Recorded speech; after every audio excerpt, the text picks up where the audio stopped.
Welcome to Coaches Weekly. I'm CJ Sellner here with head volleyball coach Troy Campbell. Coach, a 2-1 week, which you guys had a couple tough opponents really. Rockford, you guys go on the road again and just kind of take care of business after a little bit of a slow start. And then a 1-1 day, losing to Edgewood early, but then really rebounding and playing really well against Maranatha.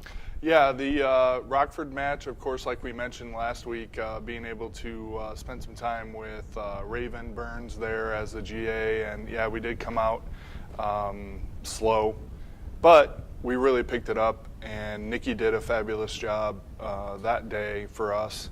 And the offense as a whole and serving and all of that combined was really great. That's the first time. It's kind of an anomaly within our schedule, but Rockford is the only team that does the 10-minute break after the first two games, and we had to rebound from that too. So that's the first time that they've experienced a 10-minute break in between games. So we came out initially in that third game really well, but then they worked their way back into the match, and thankfully we were able to come out with a 3-0 win. And then the next day against Edgewood, we just came out mentally unprepared to go. And it's really nice after the last 3 years of competition with us to know that the physical aspect of what we're doing isn't the issue. It's now got to be prepared mentally on the road for a tough conference match, and we just didn't come out the way that we wanted to come out in that game.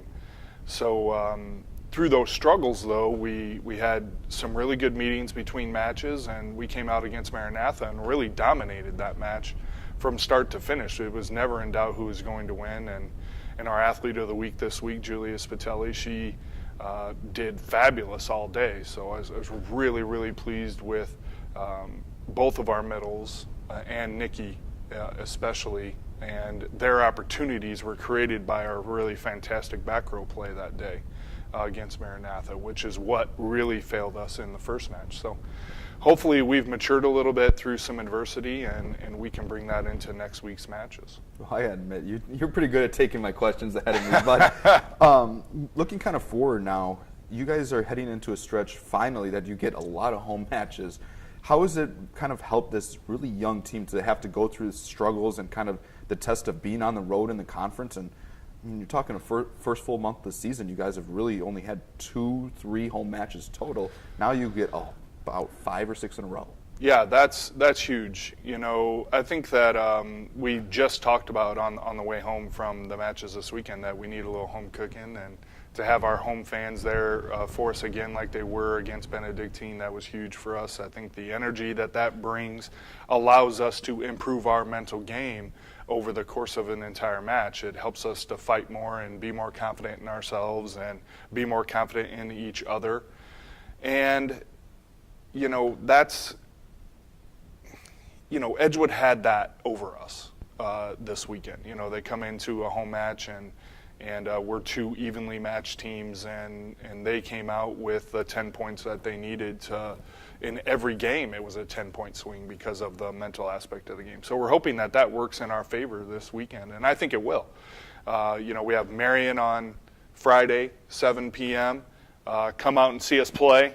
7 p.m. Nothing else to do on a Friday night, just saying, come on out, see some great volleyball.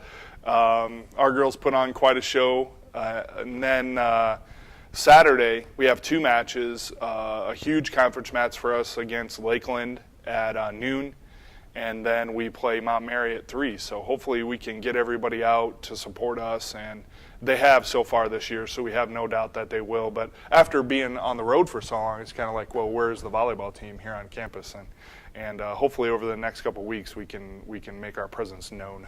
You talk about that show. I mean, people need to watch out in the stands, because between Jalen, Julia, there's a couple of balls that have gone off opponents. We'll say their face because it's true, but you better watch out in the stands, because some of those, just the pure power of some of the players this year they just hit balls all over the place, and they have a lot of power that just a lot of opponents aren't ready for at certain points. Yeah, exactly. I think that, you know, like I just mentioned, it starts with our back row play, and when we're putting balls on target, we're very hard to defend because we're getting, you know, we have tons of offensive weapons.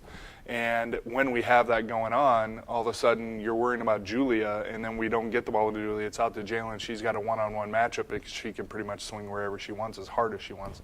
And that causes a real problem for opponents. So I think we're a very, very dynamic team physically.